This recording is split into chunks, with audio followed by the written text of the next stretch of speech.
నమస్కారం ఈ న్యూస్ కి స్వాగతం. హెడ్లైన్స్ చూద్దాం.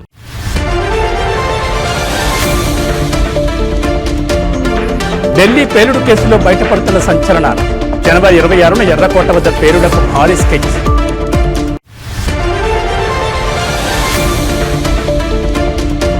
నాగార్జున ఫ్యామిలీకి క్షమాపణ చెప్పిన మంత్రి కొండా సురేఖ గతంలో చేసిన వ్యాఖ్యలు వెనక్కి తీసుకుంటున్నట్లు ప్రకటన.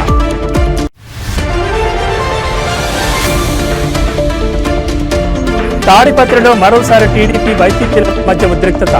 వైసీపీ నిరసన ర్యాలీకి అనుమతి నిరాకరించిన పోలీసులు.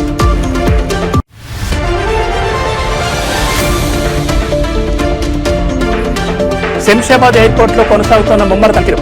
3 కోట్ల విలువైన ఎలక్ట్రానిక్ సీజ్. ఇక డీటెయిల్స్ చూస్తే దేశ రాజధాని ఢిల్లీలో జరిగిన కారు పేలుడు ఘటన దర్యాప్తులో విస్తుపోయే నిజాలు వెలుగులోకి వస్తున్నాయి. ఈ కేసులో దర్యాప్తు సంస్థలు విచారణను వేగవంతం చేయగా దీని వెనుక ఉన్న భారీ ఉగ్రకుట్ర వివరాలు ఒక్కొక్కటిగా బయటపడుతున్నాయి. గణతంత్ర దినోత్సవం రోజున ఎర్రకోట వద్ద ప్రధాని నరేంద్ర మోడీ ప్రసంగాన్ని లక్ష్యంగా చేసుకుని పేలుళ్లకు పథకం రచించినట్లు అధికారులు గుర్తించారు. ఈ కుట్రకు 5గురు ఉన్నత విద్యావంతులైన డాక్టర్లు సూత్రధారులుగా ఉండడం దేశవ్యాప్తంగా తీవ్ర ఆందోళన కలిగిస్తోంది. విచారణలో భాగంగా ఫరీదాబాద్లోని అల్ ఫలాహ్ యూనివర్సిటీ ఆసుపత్రిలో పనిచేస్తున్న డాక్టర్ ముజ్మిల్ను పోలీసులు అరెస్ట్ చేశారు. పుల్వామాకు చెందిన ఇతన్ని విచారించగా కీలక విషయాలు వెలుగు చూశాయి. అధికారులు అతని ఫోన్ స్వాధీనం చేసుకుని డేటాను విశ్లేషించగా అతను మహమ్మద్ ఉమర్తో కలిసి పలుమార్లు ఎర్రకోట వద్ద రెక్కి నిర్వహించినట్టు తేలింది.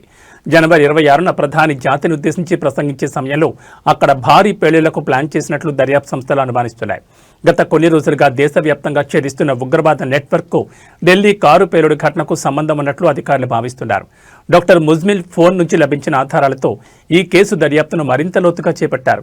ఈ కుట్రలో ఇంకా ఎవరెవరున్నారు, వారి ప్రణాళికలు ఏమిటి అనే కోణంలో విచారణ కొనసాగిస్తున్నారు.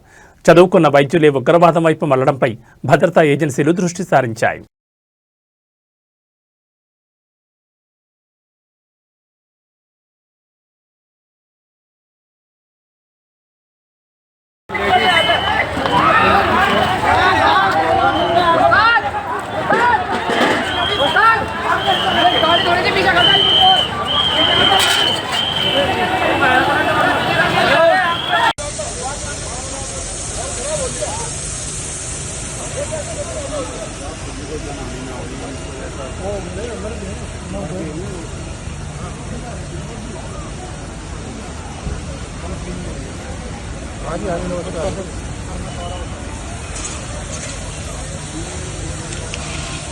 దేశ రాజధాని ఢిల్లీలో వాయు కాలుష్యం తీవ్ర స్థాయిలోనే కొనసాగుతోంది. వరుసగా 3వ రోజు బుధవారం కూడా గాలి నాణ్యత సూచి 400 పైన తీవ్ర కేటగిరీలోనే నమోదైంది. నగరాన్ని దట్టమైన పొగమంచు కమ్మేయడంతో చాలా ప్రాంతాల్లో దృశ్యమానత గణనీయంగా పడిపోయింది. దీంతో ప్రజలు స్వచ్ఛమైన గాలి కోసం అల్లాడిపోతున్నారు. కేంద్ర కాలుష్య నియంత్రణ మండలి విడుదల చేసిన డేటా ప్రకారం బుధవారం ఉదయం గీత కాలనీ, లక్ష్మీనగర్ రోడ్ ప్రాంతంలో గాలి నాణ్యత సూచి 413గా నమోదైంది. ఇండియా గేట్, కర్తవ్యపథ్ పరిసరాలను సైతం విషపూరిత పొగమంచు కప్పేగా అక్కడ AQI 408గా ఉంది. నగరంలోని ఇతర ప్రాంతాలైన ఆనంద్ విహార్లో 438, అశోక్ విహార్లో 439, చాందినీ చౌక్లో 449, ద్వారకా సెక్టర్ 8లో 422, ITOలో 433, జహంగీర్పురిలో 446, ఆర్కేపురంలో 432, రోహిణిలో 442గా గాలి నాణ్యత నమోదైంది. ఇంతటి కాలుష్యానికి ఎక్కువసేపు గురైతే తీవ్రమైన శ్వాసకోశ, గుండె సంబంధిత సమస్యలు వస్తాయని నిపుణులు హెచ్చరిస్తున్నారు. గాలి నాణ్యత క్షీణిస్తున్న నేపథ్యంలో ఢిల్లీ ప్రభుత్వం కీలక చర్యలు చేపట్టింది. Graded response action plan stage 3 చర్యలను అమలు చేయడంలో భాగంగా 5వ తరగతి వరకు విద్యార్థులకు బుధవారం నుంచి హైబ్రిడ్ విధానంలో తరగతులు నిర్వహించాలని నిర్ణయించింది.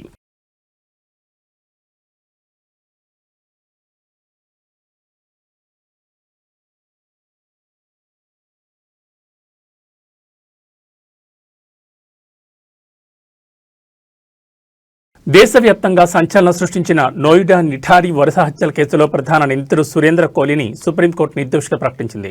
ఈ కేసులో మిగిలిన ఆరోపణల నుంచి కూడా అతనికి విముక్తి కల్పిస్తూ సంచలన తీర్పు వెలువరించింది. ప్రాసిక్యూషన్ ఆరోపణలను నిరూపించడంలో విఫలమైందని స్పష్టం చేస్తూ దాదాపు 19 ఏళ్లుగా జైల్లో ఉన్న కోహ్లీని వెంటనే విడుదల చేయాలని ఆదేశించింది. జస్టిస్ BR గవాయ్ నేతృత్వంలోని త్రిసభ్య ధర్మాసనం ఈ తీర్పును వెలువరించింది. నిందితుడిపై మోపిన నేరారోపణలు రుజువు కాలేదు, అందువల్ల అతన్ని నిర్దోషిగా ప్రకటిస్తున్నామని ధర్మాసనం స్పష్టం చేసింది. ఈ తీర్పుతో సురేంద్ర కోహ్లీ విడుదలకు మార్గం సుగమమైంది.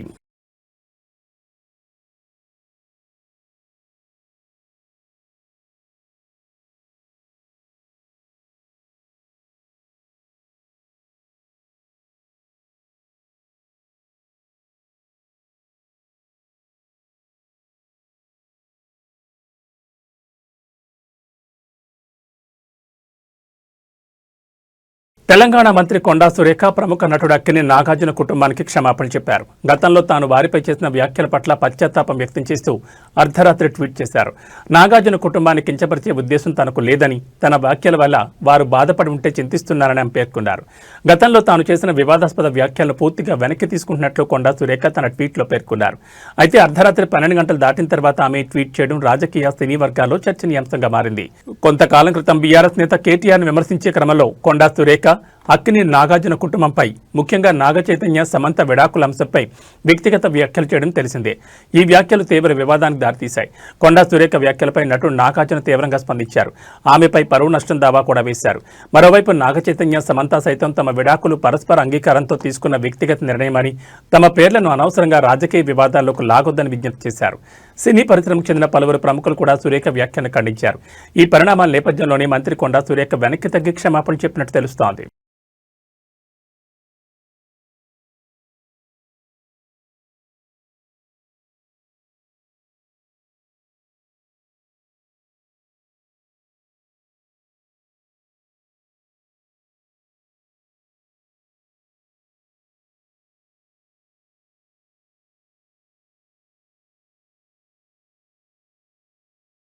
శంషాబాద్లోని రాజీవ్ గాంధీ అంతర్జాతీయ విమానాశ్రయంలో భారీగా ఎలక్ట్రానిక్ పరికరాలు పట్టుబడడం కలకలం రేపింది.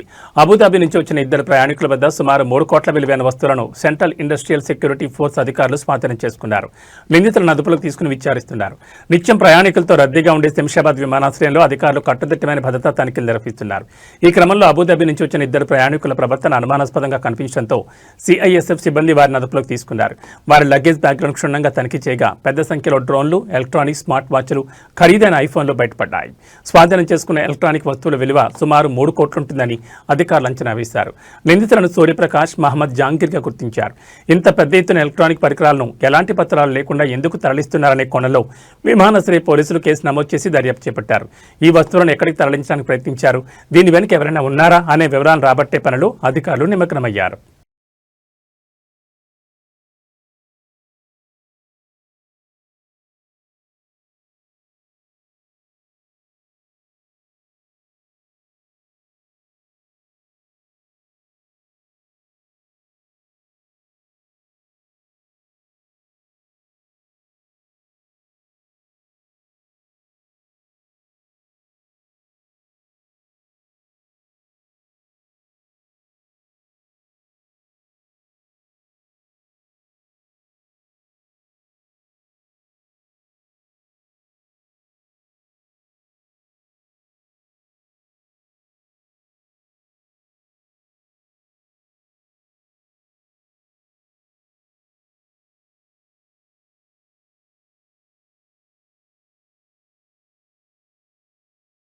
అనంతపురం జిల్లా తాడిపత్రిలో మరోసారి రాజకీయ వాతావరణం వేడెక్కింది. టీడీపీ, వైసీపీ వర్గాలు పోటాపోటీగా కార్యక్రమాలు చేపట్టడంతో ఉద్రిక్త పరిస్థితులు నెలకొన్నాయి.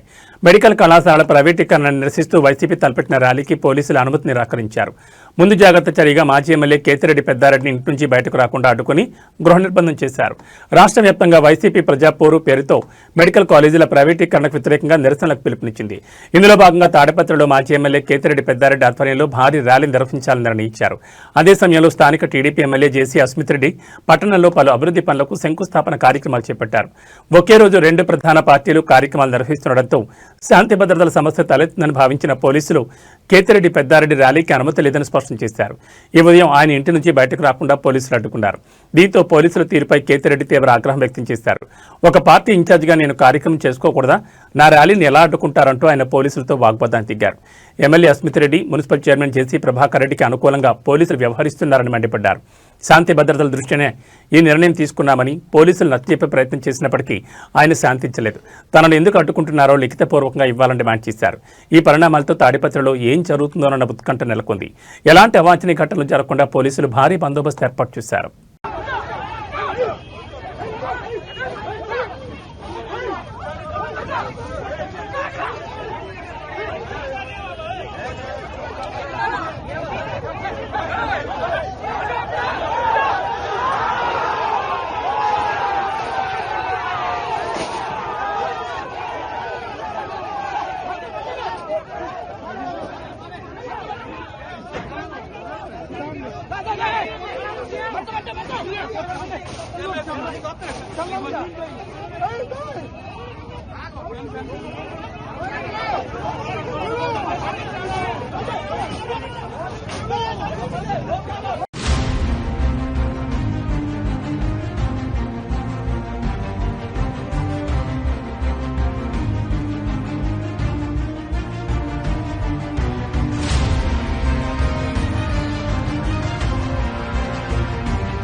ఎవరైనా కానీ జనరల్ గా నేను ఇటు అడుగుతాను.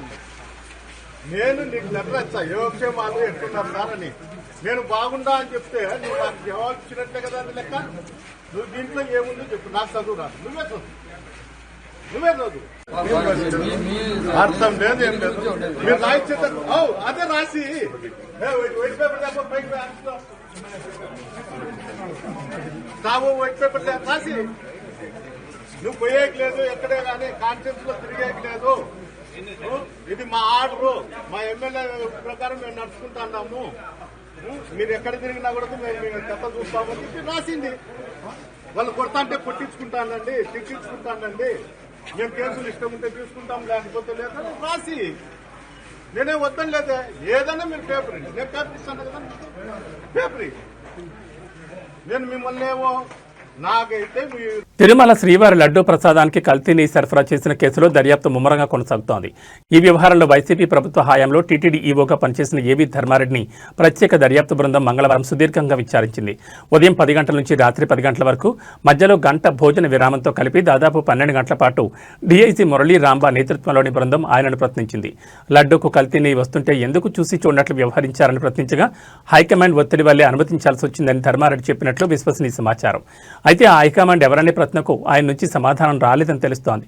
ధర్మారెడ్డి పలు ప్రశ్నలకు క్లుప్తంగా బదులుగా మరికొన్నింటికి మౌనం వహించారని సమాచారం.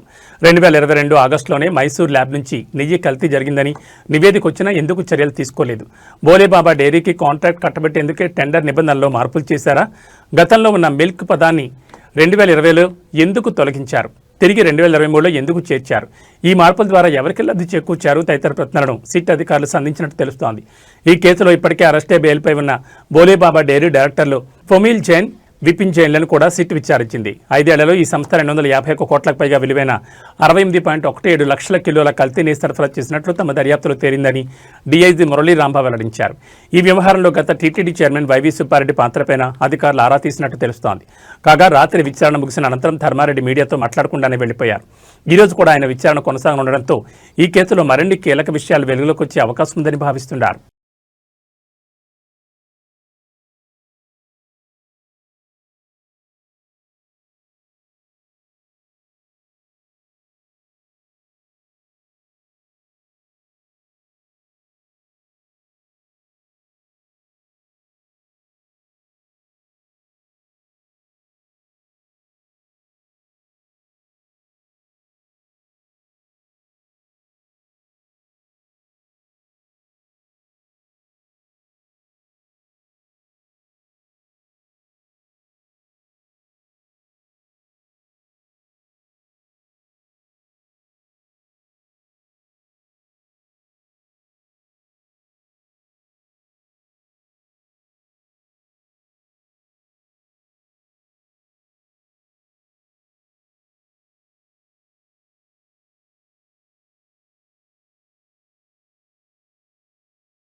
ఆంధ్రప్రదేశ్ మంత్రి నారా లోకేష్ బుధవారం ఢిల్లీలో పర్యటించనున్నారు. విశాఖపట్నంలో ఈ నెల 14-15 తేదీల్లో రాష్ట్ర ప్రభుత్వం ప్రతిష్టాత్మకంగా నిర్వహించనున్న సిఐఐ భాగస్వామ్య సదకు కేంద్ర మంత్రులను ఆహ్వానించడమే ఈ పర్యటన ముఖ్య ఉద్దేశం.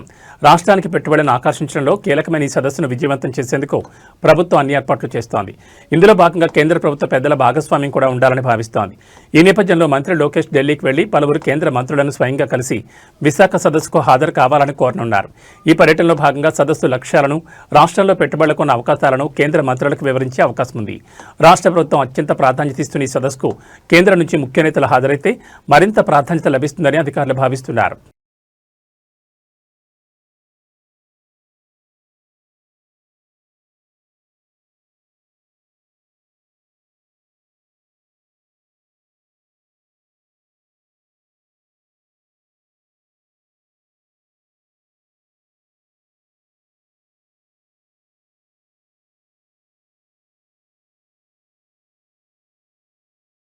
తెలంగాణ జాగృతి అధ్యక్షురాలు ఎమ్మెల్సీ కల్వకుంట్ల కవిత నల్గొండ పర్యటన రాజకీయంగా వేడి పుట్టించింది. ఆమె పర్యటన సందర్భంగా ఏర్పాటు చేసిన ఫ్లెక్సీలు, హోర్డింగ్లను మున్సిపల్ అధికారులు రాత్రికి రాత్రి తొలగించడం వివాదాస్పదంగా మారింది. ఈ ఘటనపై జాగృతి నాయకులు, కార్యకర్తలు తీవ్ర ఆగ్రహం వ్యక్తం చేస్తున్నారు. తెలంగాణ జాగృతి ఆధ్వర్యంలో నిర్వహిస్తున్న జనం బాటా కార్యక్రమంలో భాగంగా కల్వకుంట్ల కవిత నల్గొండలో పర్యటిస్తున్నారు. ఈ నేపథ్యంలో ఆమెకు స్వాగతం పలుకుతూ జాగృతి నాయకులు పట్టణంలోని ప్రధాన కూడళ్లలో పెద్ద ఎత్తున ఫ్లెక్సీలు, హోర్డింగ్లు ఏర్పాటు చేశారు. అయితే నిన్న రాత్రి మున్సిపల్ సిబ్బంది వాటిని తొలగించారు. ఈ విషయం తెలుసుకున్న జాగృతి నాయకులు, అధికారుల చర్యపై మండిపడ్డారు. కవిత ప్రజలతో సమావేశం కావడాన్ని అడ్డుకునేందుకే ఉద్దేశపూర్వకంగా ఈ చర్యకు పాల్పడ్డారని వారు ఆరోపిస్తున్నారు. ఎలాంటి ముందస్తు సమాచారం లేకుండా ఫ్లెక్సీలను తొలగించడం రాజకీయ కక్ష సాధింపు చర్యలని విమర్శలు గుప్పిస్తున్నారు. ఈ అనూహ్య పరిణామంతో నల్గొండ పట్టణంలో రాజకీయ వర్గాల్లో తీవ్ర చర్చ జరుగుతోంది. ఇది సాధారణ అధికారిక చర్య లేక దీని వెనుక రాజకీయ ఉద్దేశాలున్నాయా అనే కోణంలో స్థానికంగా చర్చ నడుస్తోంది.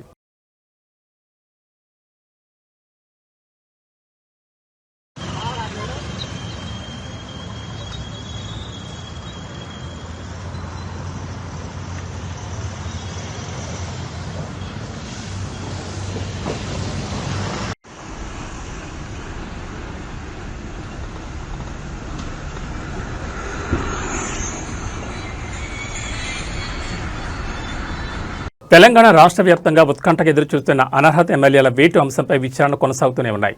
పార్టీ మారిన ఎమ్మెల్యేలపై చర్యలు తీసుకోవాలని బీఆర్ఎస్ నేతలు సుప్రీంకోర్టును ఆశ్రయించగా 3 నెలల్లో చర్యలు తీసుకోవాలని కోర్టు ఆదేశించిన విషయం తెలిసిందే. కోర్టు ఆదేశాలతో పార్టీ మారిన ఎమ్మెల్యేలకు నోటీసులు ఇచ్చిన స్పీకర్ ఒక్కొక్కరిగా విచారిస్తున్నారు. ఈ క్రమంలో ఇవాళ రేపు జరగాల్సిన విచారణను స్పీకర్ గడ్డం ప్రసాద్ కుమార్ వాయిదా వేసినట్టు తెలుస్తోంది. అలాగే ఈ విచారణను ఈ నెల 14, 15 తేదీల్లో నిర్వహించనున్నట్లు సమాచారం అందుతోంది. షెడ్యూల్ ప్రకారం ఈరోజు తెల్లం వెంకట్రావు, సంజయ్ల పిటిషన్లపై రెండోసారి విచారణ జరగాల్సి ఉంది. అలాగే 13న పోచారం, అరికెపోడు గాంధీని మరోసారి విచారించాల్సిందిగా వాయిదా వేశారు. ఇదిలా ఉంటే 3 నెలల్లో పార్టీ మారిన ఎమ్మెల్యేలపై చర్యలు తీసుకోవాలని సుప్రీంకోర్టు ఆదేశించగా స్పీకర్ ఆ దిశగా చర్యలు తీసుకోలేదు. దీంతో తెలంగాణ అసెంబ్లీ స్పీకర్ కోర్టు ధిక్కరణకు పాల్పడ్డారని ఆరోపిస్తూ బీఆర్ఎస్ నేతలు మరోసారి సుప్రీంకోర్టును ఆశ్రయించగా ఆ పిటిషన్పై విచారణకు కోర్టు అంగీకరించింది. మరోపక్క ఎమ్మెల్యేల అనర్హతపై విచారణకు మరికొంత సమయం కావాలని కోరుతూ స్పీకర్ సుప్రీంకోర్టును ఆశ్రయించగా స్పీకర్ పిటిషన్పై విచారణకు అంగీకరించి కోర్టు ఈ నెల 14న విచారణను షెడ్యూల్ చేసింది.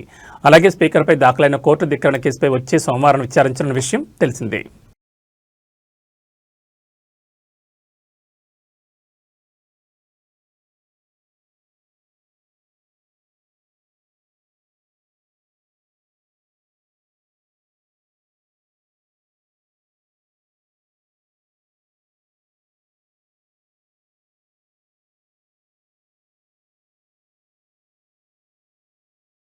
తిరుపతిలోని శ్రీ కపిలేశ్వర స్వామి ఆలయం పుష్కరిణి వద్ద తాజాగా అయ్యప్ప భక్తులు ఆందోళన దిగారు. పుష్కరిణిలో స్నానాలకు అనుమతి ఇవ్వకపోవడంపై అయ్యప్ప స్వాములు తీవ్ర అసంతృప్తిని వ్యక్తం చేశారు. కార్తీక మాసం ప్రారంభం నుంచి కోనేరులో స్నానాలకు, దీపారాధనలకు విజిలెన్స్ అధికారులు అనుమతించలేదు. ఈ క్రమంలోనే కపిలతీర్థం వద్ద అయ్యప్ప భక్తులు ఆందోళన దిగారు. ప్రతిరోజు స్నానాలకు అనుమతి ఇవ్వాలి అంటూ స్వాములు నినాదాలు చేశారు. TTD chairman BR Naidu down down, EO down down అంటూ భక్తులు ఆగ్రహం వ్యక్తం చేశారు. ఆలయ ప్రాంగణంలో పరిస్థితి ఉద్రిక్తంగా మారడంతో అధికారులు అక్కడికి చేరుకుని భక్తులను శాంతింపజేయడానికి ప్రయత్నించారు. టీటీడీ అధికారులు భక్తులతో మాట్లాడి సమస్య పరిష్కారానికి ప్రయత్నించారు. ఈ క్రమంలోనే అయ్యప్ప భక్తుల ఆందోళనతో అధికారులు దిగొచ్చారు. బుధవారం తెల్లవారుజామున పుష్కరిణిలో అయ్యప్ప భక్తులు స్నానాలకు అనుమతిచ్చారు. ఆందోళన చేసినప్పుడే కాదు, ప్రతిరోజు వదలండి అంటూ భక్తులు ఈ సందర్భంగా డిమాండ్ చేశారు. కపిలతీర్థం పరిసర ప్రాంతాల్లో భక్తుల రద్దీ పెరిగింది. అధికారులు పరిస్థితిని అదుపులో ఉంచేందుకు అదనపు భద్రతా సిబ్బంది నియమించినట్లు తెలుస్తోంది.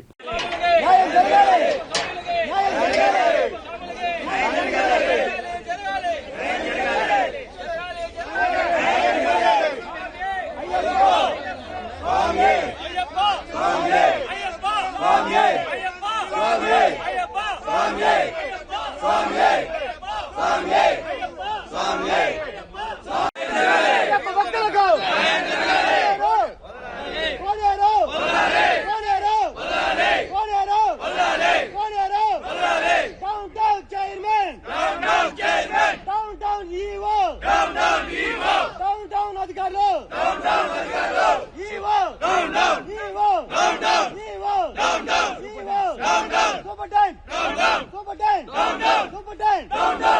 న్యాయం జరగాలి, న్యాయం జరగాలి. కోనేరు ఓపెన్ చేయాలి, కోనేరు ఓపెన్ చేయాలి.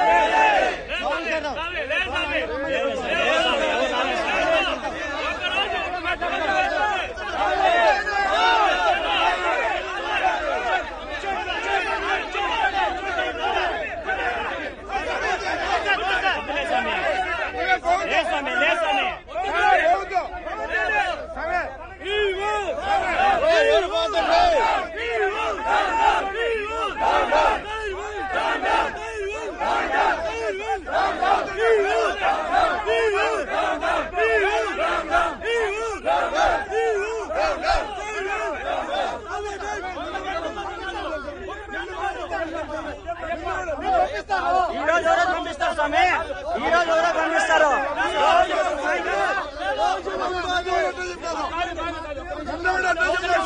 లేదు రోజు పంపించాలా, రోజు పంపించాలి. లేదు లేదు లేదు స్వామి, లేదు స్వామి, లేదు. భక్తులు ఎవరికైనా మేము భక్తులు కదా, మేము భక్తులు కదా.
బాలీవుడ్ దిగ్గజ నటుడు ధర్మేంద్ర ఆసుపత్రి నుంచి డిశ్చార్జ్ అయ్యారు. శ్వాస తీసుకోవడంలో ఇబ్బంది కారణంగా గత నెల 31న ముంబైలోని బ్రీచ్ క్యాండీ ఆసుపత్రిలో చేరిన ఆయన బుధవారం ఉదయం ఇంటికి చేరుకున్నారు.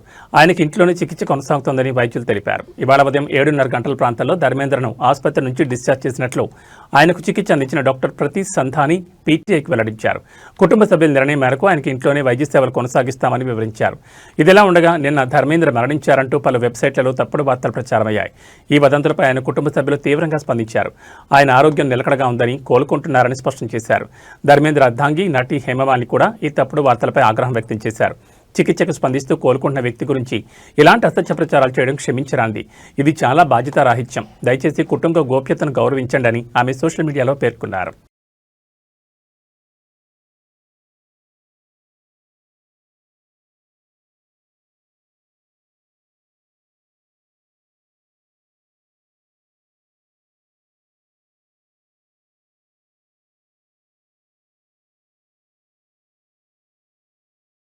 ఇవి బులెటిన్ విశేషాలు. మరో బులెటిన్లో మళ్ళీ కలుసుకుందాం. నమస్కారం.